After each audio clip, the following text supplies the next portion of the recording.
Welcome to the Story Arc, where we sail through God's Word one story at a time. High up in their leafy sanctuary, Ellie and Leo prepare to unveil their grand performance. With a radiant smile, Ellie greets her audience. Hey, art kids, welcome back. I'm Ellie. And I am Leo.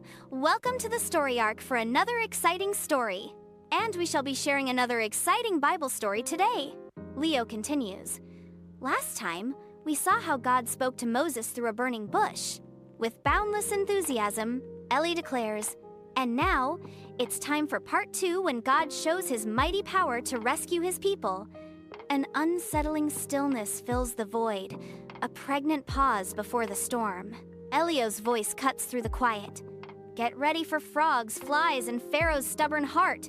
Bathed in light, Ellie and Leo command the stage, their faces etched with theatrical intensity. Their voices resonate with passion as they declare, Moses and the 10 plagues, let my people go. Under the relentless sun, Moses and Aaron begin their journey toward Egypt.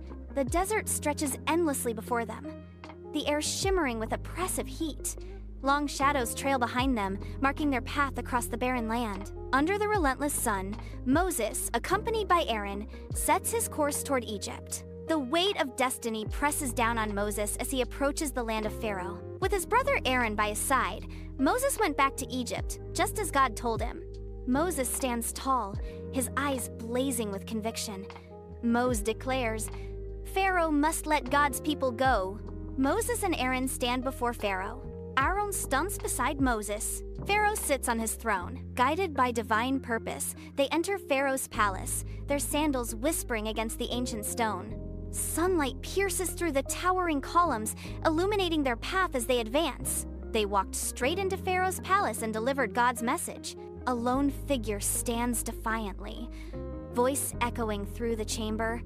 Let my people go. Pharaoh sits upon his throne, a figure of immense power and arrogance. With a dismissive gesture, Pharaoh challenges the very notion of a rival deity. Who is this God of yours? I will not let the Israelites go. Under the blazing sun, the Nile River transforms into a horrifying crimson. The people's defiance echoes through the land. Met swiftly by God's powerful response, Pharaoh said no, so God showed his power through 10 powerful plagues. The Nile River flows, its waters now a horrifying crimson. Dead fish float lifelessly, their scales shimmering in the blood-red water. A putrid stench chokes the air, a grim testament to the river's demise. The Nile turned to bloodfish dyed, and the water stank. The Egyptian city is eerily silent, teeming with a blanket of frogs.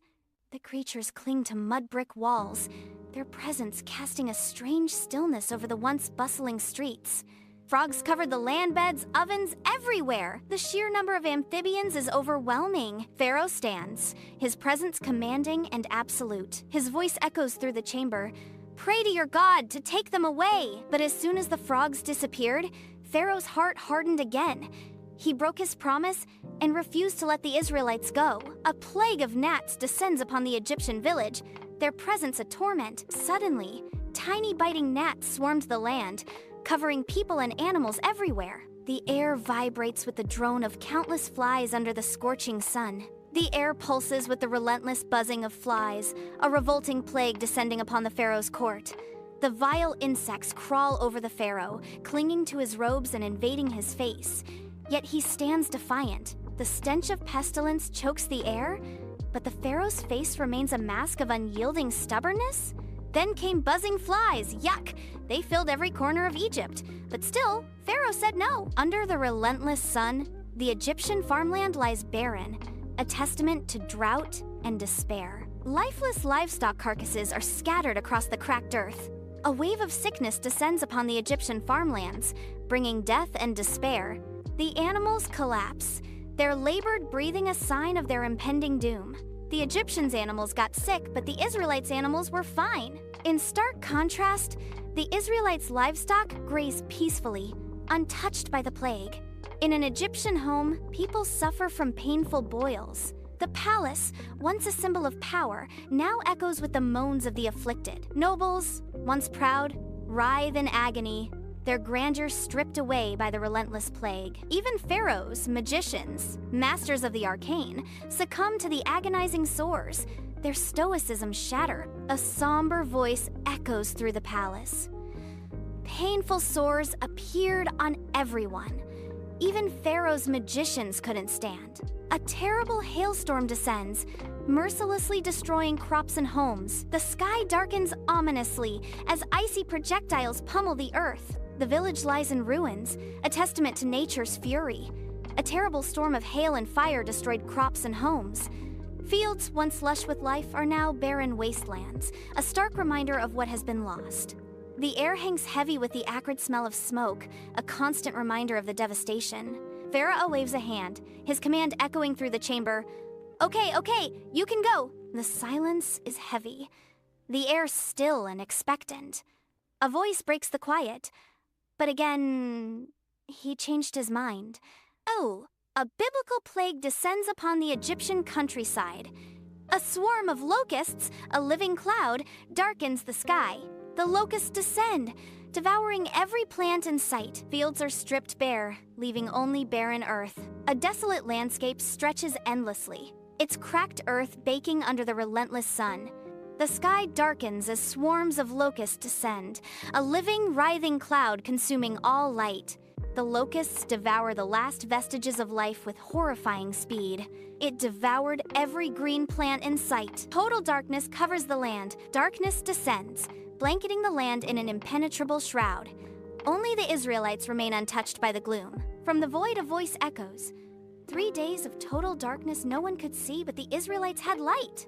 Pharaoh stands, his face a mask of fury as he confronts Moses. In the heart of the palace, the Pharaoh's fury erupts, his face twisted in rage. With a violent gesture, the Pharaoh wields his jeweled scepter, commanding, "Get out!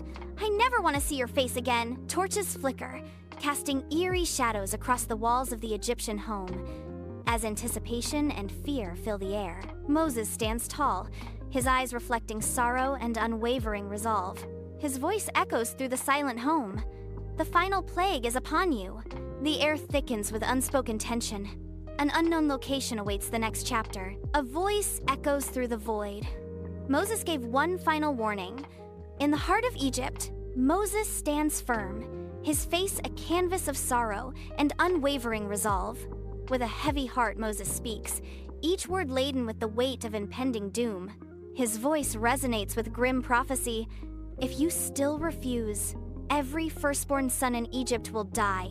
In the darkness, a single beam of light reveals a dusty scroll.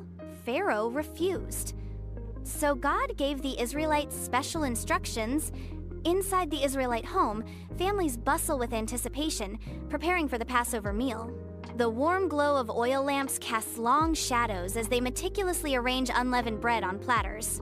The savory aroma of the Paschal lamb fills the humble dwelling, promising a feast of remembrance and freedom. The camera sweeps across the darkened village, where houses stand in silent rows, marked with a smear of red. A chilling wind whispers through the narrow streets, carrying tales of dread and divine decree. A somber voice echoes through the night.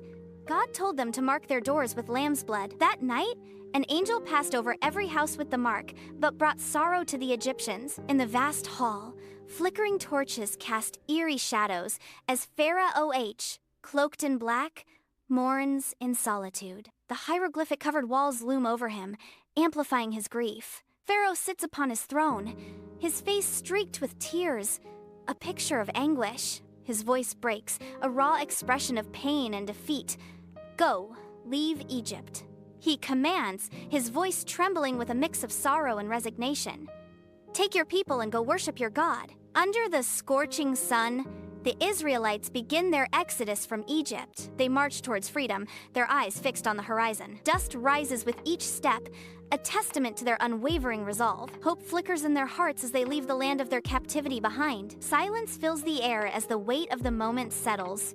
Finally, after all that, God's people were free. Sunlight filters through the leaves, casting a gentle glow on the wooden treehouse, where Ellie and Leo find solace. Lost in thought, Ellie sits quietly, her bright eyes reflecting a world of untold stories. Beside her, Leo leans against the railing, his expression mirroring her contemplative mood.